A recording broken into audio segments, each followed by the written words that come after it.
mailap yung Rambo na yan, ha? Pinapahirapan talaga tayo. Kaya pag nakita natin agad, tudasin ko na. Bakit masyado ka atat, ha? Di ba sinabi ko sa'yo, kailangan kong gawin yung plano ko? Pagsasamahin ko muna si Rambo at saka si Eduardo at sabay ko sila pasasamugin katulad ng ginawa ko sa pamilya niya noon. Oh.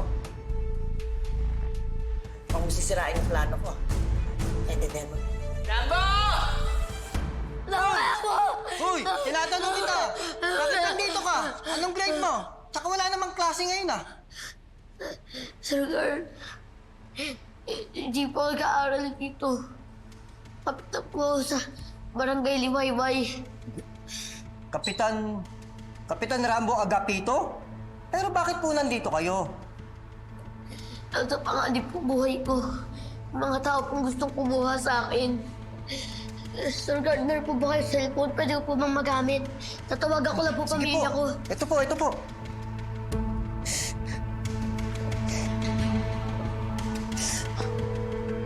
Hindi ako makapaniwala na may kapatid pala ako. At si Kuya Rambo pala. I can see how proud you are ngayon nalaman mo na ang totoo, Joril.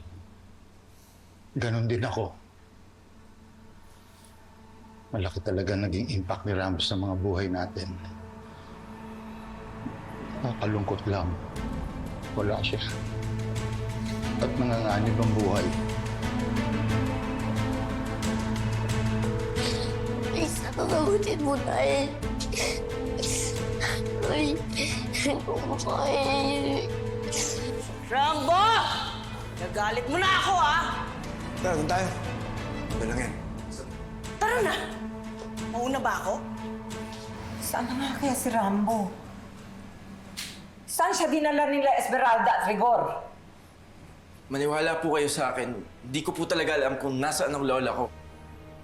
Pero handa po ako makipagtulungan para matapos na tong gulo na to. Para mailigtas na si Kuya Rambo. Excuse me lang po, Nay. Parang may tumatawag. Baka importante to. Hello? Sino to? Nay! Nay, ako po si Rambo, Nay! Nay! Sino? Rambo? Rambo?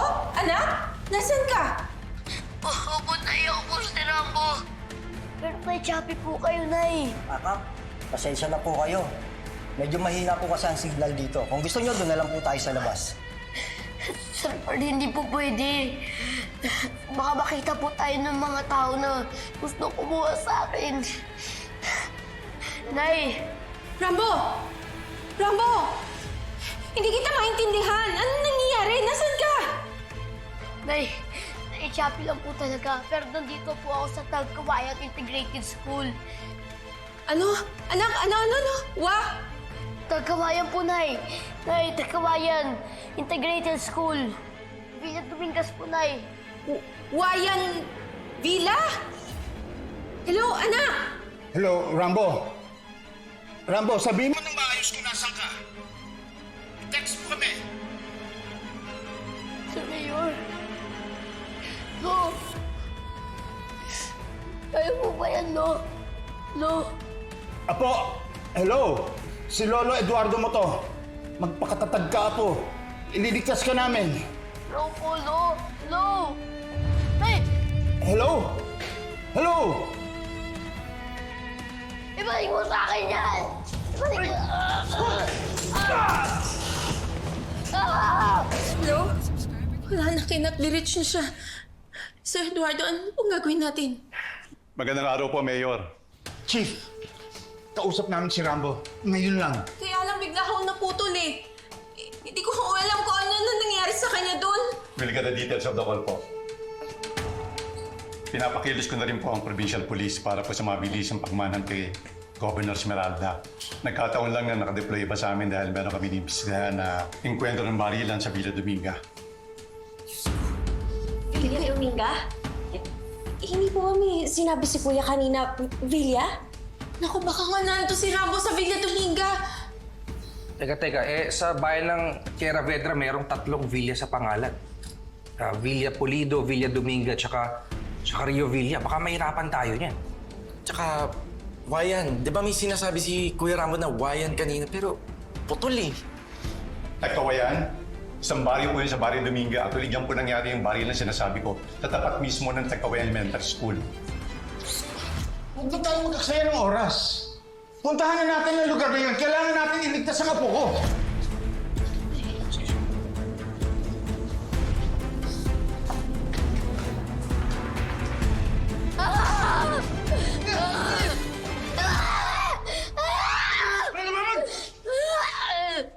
Mahalap talaga yung mga bituan ninyo! Dinadagdagan nyo ng kasalanan nyo! Look at me, Rambo. You think I still care? Ha? Ang gusto ko lang naman masakatuparan ng plano ko. Ang parusahan kayo ng Lolo Eduardo mo. Mapupunin ako, di ba? Anak ako ni Tatay Albert. Anak ko na Gob. Narinig ko yung usapan ninyo ni Rigor. O, di mabuti! Hindi na ako mahihirapan magpaliwanag pa. At hindi ko na masasaksihan yung pagdadrama mo. Ha? Ha? Tatay ko si Sir Albert? Ha? Ako, hindi ako makapaniwala.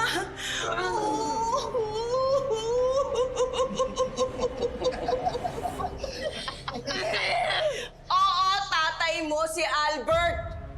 Pero hindi kita kadugo. Dahil ampung ko lang si Albert. Pero minahal ko siya. At tinuring ko siyang totoong anak. Oo, ganon. Ba't di niyo ako matanggap na po niyo ako? Dahil mas nangingibabaw sa dugo mo ang dugo ng karibal ko! Hindi ko maintindihan ko. Ano po ba kasalanan na ginawa ng lolo ko sa inyo? Isa lang naman ang naging kasalanan ni Eduardo. Kinalaban niyo ako! Totoo lang? Okay naman kami ni Eduardo nun. Yes, Rambo. Naging kami ni Eduardo. Pero magkaiba ang pananaw namin sa buhay. Mahina siya. Madali siyang samantalahin ng iba, and I want more. Siya gusto na niya na magserbisyo sa bayan. Kaya nakipaghiwalay ako sa kanya.